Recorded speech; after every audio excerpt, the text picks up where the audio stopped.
Hey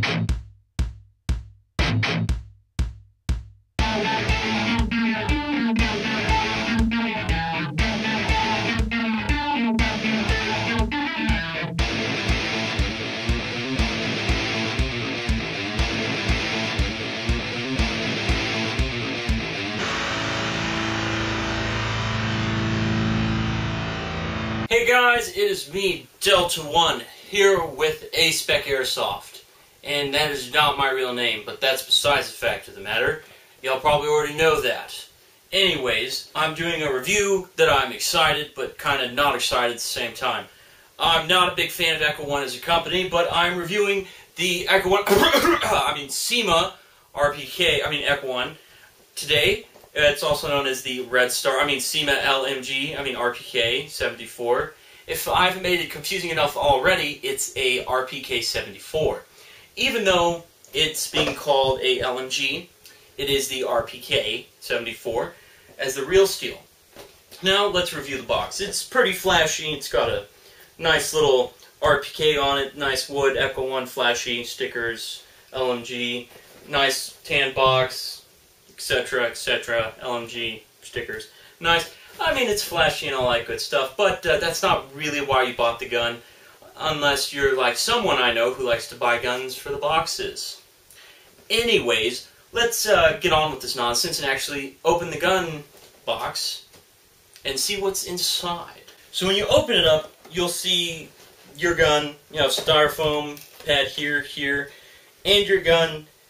It's okay packaging. It's what you'll expect from Echo1 or any Chinese company, such as Cyma, JG, etc., etc. So, let's see what your gun will come with. So, now the gun's out of the box, let's see what it comes with. You'll have a little box that will contain some stuff. I'll just throw my cameraman again. Contain a front side post adjuster, which you will just put up and down and switch and stuff like that. A really craptastic trickle charger, which I will throw again at my cameraman, that you shall never use because they can burn down your house, which are very, very bad, and don't ever use them. You will also get a custom 9.6 volt, 1200 milliamp custom type battery for your RPK.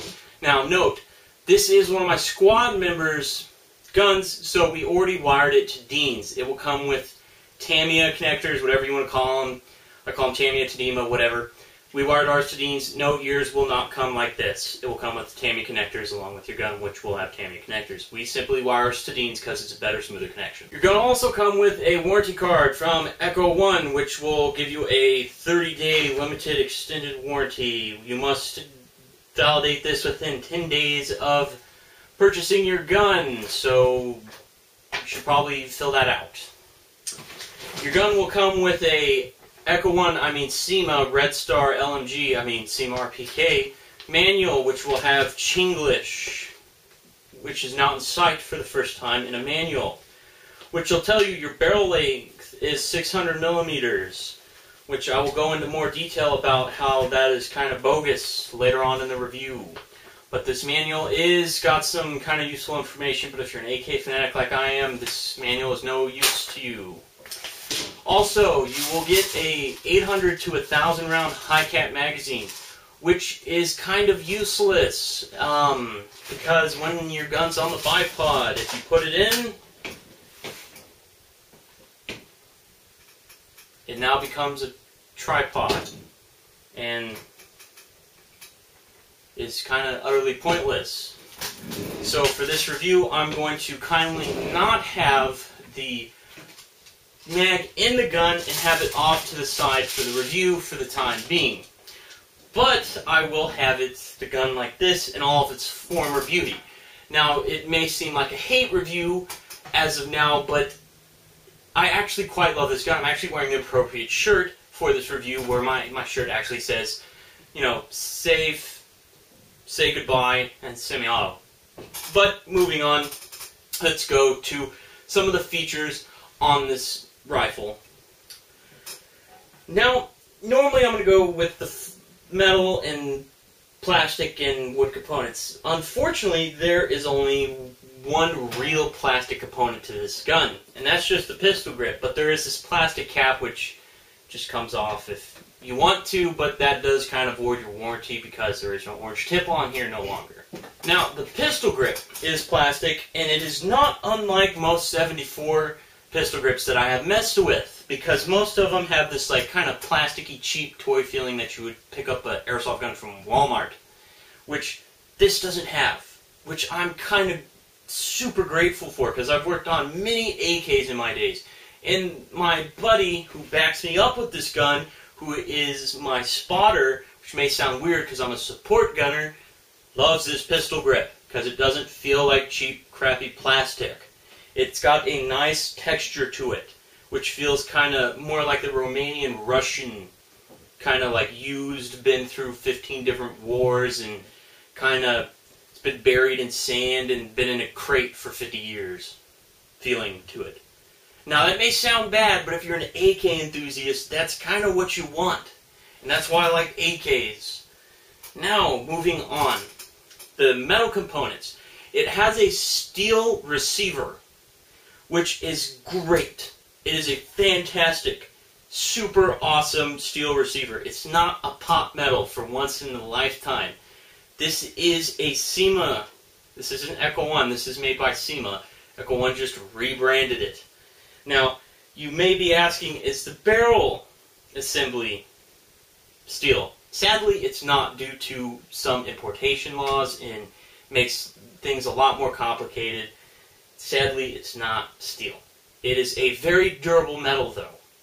Now, I would confidently say that this has got a better barrel assembly than my Gen 3 SRC RPK. As much as I'm inclined to hate to say that, I'm going to say that. And that's coming from someone who is a hardcore, owns 2 RPKs, and owns 5 AK-74s. Now, the reason I say that is because it's thicker, it's a heavier design, and it can withstand the abuse of me coming down like this and shouldering the gun and doing a continuous fire.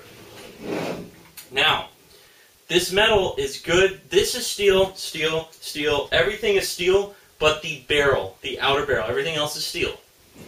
Now, another great feature to this steel receiver is that it's a VFC design. Praise the lords that make AKs, it's not TM. Now, the reason I say this, guys, is that TM, granted, they are the godfathers of airsoft. They started the base of AEGs, and that I thank them for. But when it comes to working on a gearbox, TM makes a terrible design for AKs, because you have to have these set screws here, here, here, here, here, here, here, here, here, here, here, and then you have to take out the gearbox. With a VFC design, you push this pin out, unscrew an Allen key, which you don't actually even necessarily have to have. On some, you don't even have to keep it there. On some of them, you do, because the barrel assembly will be wobbly a little bit, but personally, you can and can't have it. Undo the pistol grip, undo this, and gearbox comes out. That is why I like VFC designs, and this is a VFC design, so I'm very grateful for this. So they've gone ahead and done that. Everything is steel, so yes, you won't have to worry about your RPK stong prongs breaking, like on the old SRC ones. They fixed that issue. That's why I went ahead and finally bought one a long time ago. A long time ago, more like this past summer.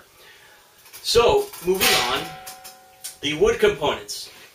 The stock is made out of a nice laminated wood. This AK is basically a Cyma 48. Now, I've owned a Cyma 48. Granted, I was very happy with it, but the wood stock kind of made me sketch. But this isn't necessarily a bad stock. If I could get a replacement, I would. But I wouldn't necessarily say that this is the best stock in the world.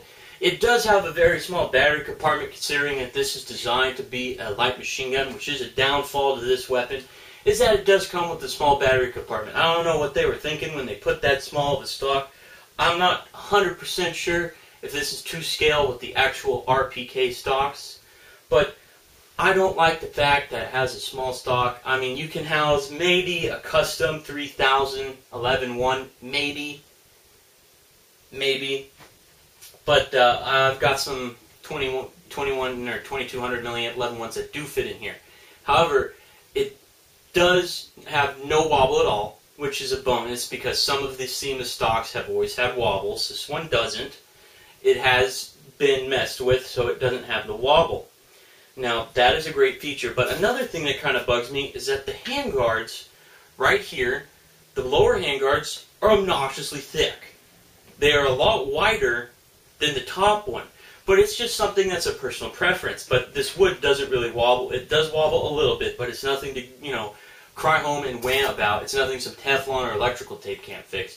But also, one of the things I've noticed is that if you've ever disassembled a VFC AK or a VFC design, a D-Boys, etc., there's a pin that I mentioned earlier that can be there or cannot be. You can have it and can't have it, but it'll also create a receiver wobble, which I don't know if the camera will pick it up, but there's a bit of receiver wobble. I need to go in there and tighten it. That can happen, and nothing some Loctite can't fix. So you'll need to go in there and put some Loctite. But other than that, I'm going to start listing off some other features besides how awesome this body is. And I'm not going to go on and say how awesome this gun is because of the fact that there are some cons about it, such as a small battery space. Now, the selector switch does not fall off or get loose like the other ones because of the VFC design. This is the actual screw that keeps the selector switch on. It's actually tightened in there very nicely. There's an actual disassembly video I made on my other account called Airsoft Talk. If you want to go check that out, I'll put a link in the description. This has a full-size bolt. It doesn't have those little half-ass TM designs. The ones where it's just a little small little bolt. This has a full-size. It has a full-size bolt, which is super cool because I don't know why company has a hard time putting that in there. Now, it doesn't go all the way back like a real one would, or there's very few AKs I've ever messed with for airsoft that actually the real ones do go back. My custom SRC one I modified to where it really does go all the way back. This one goes somewhat almost all the way back. It could go another inch back, but it doesn't. The hop-up unit is exposed here like the VFC design. It's very easy to get out, and it's very nice. Goes all the way forward. Very crisp, smooth selector switch. Nothing to complain about right there. But another feature I want to mention is that it has a lot of room for heavier gauge wiring, which has always been a major complaint with AKs. I can actually fit 16 gauge wiring in here without having to go bust out a Dremel tool and Dremel out my body, which is a very nice feature. So if you're looking to put in AB MOSFETs, you will never have that problem of having to find space for wiring in here. You could probably get to fit 14 gauge wiring with a little modification, which is, granted, that's a very good thing. I'm very appreciative of that. So, anyways, moving on. All this metal components, blah, blah, blah. You already know that. Now, here's something that really bugs me. On the other side of the gun, right here, it says Echo1 762 by 39. If you didn't notice by now, there's a side rail on this gun, right here. Yet Echo1 still persisted to try and put trademarks on this gun, which real guns don't even persist to put trademarks on, especially with AKs. They don't even really bother, and even if they do, it's nothing this spectacular, and yet they still persisted to put it on there. I really hate it when companies do this, but, I mean, yet again, it's nothing some sandpaper can get off. But this is not a 762 by 39. Why did Echo1 persist to do this? I don't know. But, anyways, they put that on there. I don't understand. Even though Echo1 kind of missed up with the 762 by 39, it's not. It's the RPK 74, so far as 74 variant of the caliber. I don't have the exact dimensions off the top of my head right now. But anyways, it does have individual markings, which is unique. But I also want to mention they have the proper sights. For once, they have the actual windage and elevation. Oh, that's so nice. And it's in red, and they're steel, and they're nice, and they're fancy, and oh, it's nice, and I love AKs. Yes! Say goodbye, just like my t-shirt. Even though we should put it on safe for safety reasons. But anyways, I'm going to talk about the internals now, but I filmed a separate section where I talk about inside the gearbox. I don't normally do this because I don't have the time, but I'm going to start filming disassembly videos, guys, and stuff like that. Show you how to work on your own guns and solve your own problems soon. So, but anyways, I'm going to talk about something else that Echo1 did. But anyways, before I get on and show you the actual insides of the gun, I'm going to talk about something else.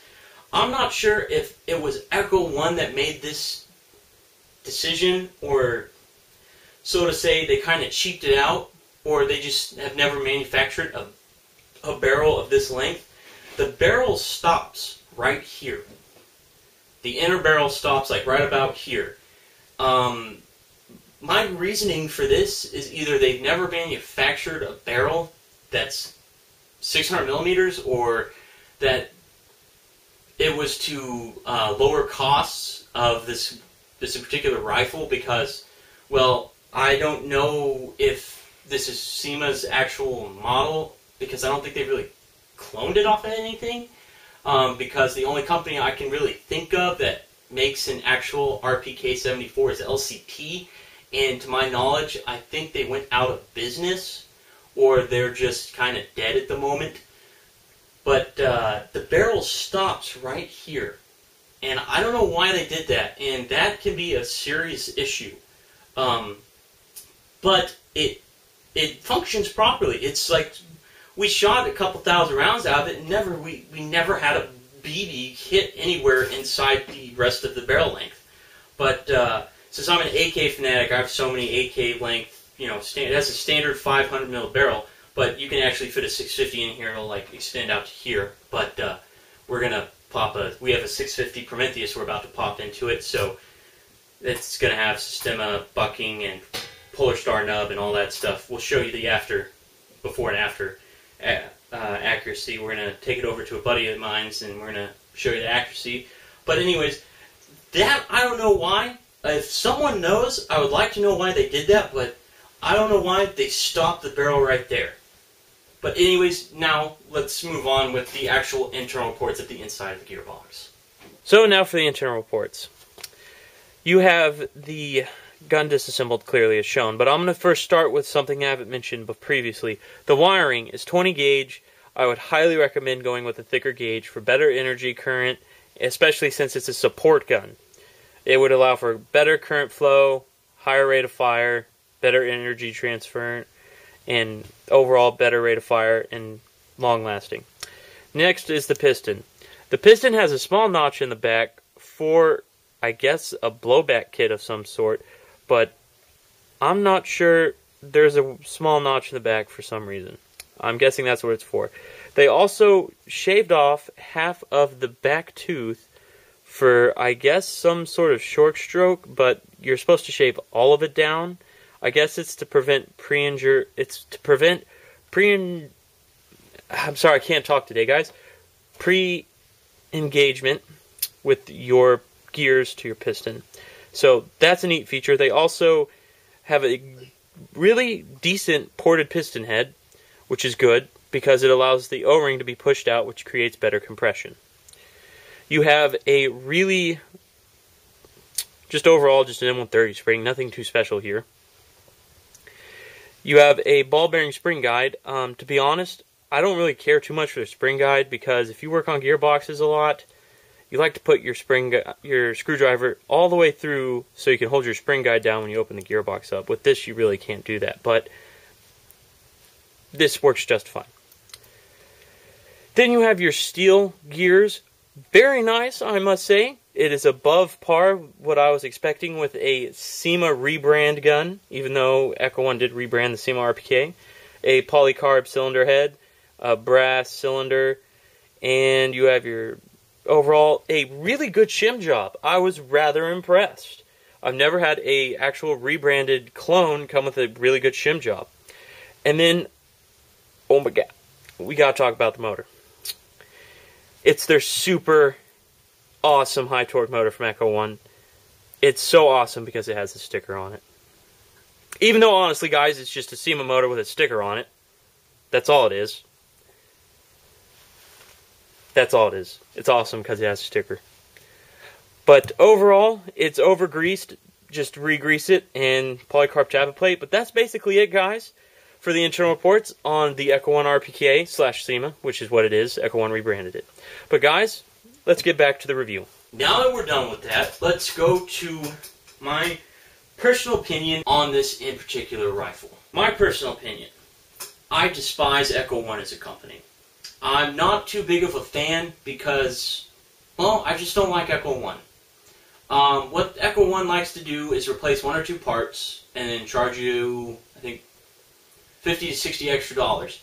But granted, they do have quality control. They do have a really good quality control. And that's something that I respect and I would stick by.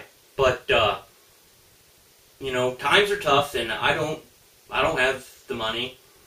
You know, I don't think that I would have the money if I was to spend this much extra money on this gun. The only reason that my DMR bought this gun is because, well, I was told that by a very reliable source of information that Echo1 paid off Cyma to not release this to the US or ever sell it anywhere else. And plus, if they do release it, we weren't willing to wait 6 to 8 months. So we went ahead and bought it. Now, I'm very happy with it because it's not a TM design. That is a great feature, and I really, really appreciate that. And I know it may seem like this is more of a hate review than anything else, and it's not.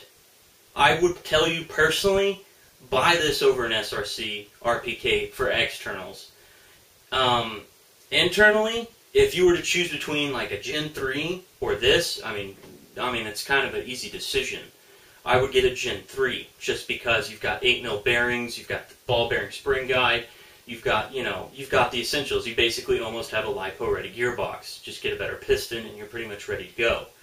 But other than that, this is a great rifle externally. I mean, I think this is a fantastic rifle. I wish I had this thickened barrel. This is fantastic. I really love this. This is great.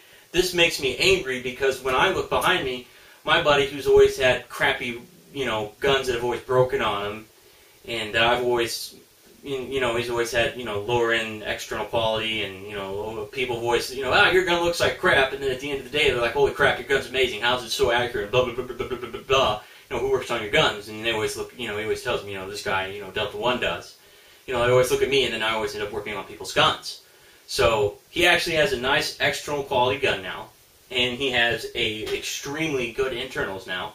We are dropping in SRC gearbox. Granted, the gearbox alone that's in it right now is perfectly fine. You have ball bearings, which is great. You have a ball bearing spring guide. There's no need to get, you know, a nicer spring guide unless you want one that can have a screwdriver that can go all the way through it. You have the, you know, the dome piston, which will give you better, you know, better compression. You have an M130 spring, which granted may be a little hot. You could just downgrade the spring. I mean, it's an AK, it shoots great. Now granted, you may want to get a longer barrel to fix that barrel issue that I mentioned earlier, but don't let that really discourage you, because to be honest, this is probably the best RPK you can get on the market right now.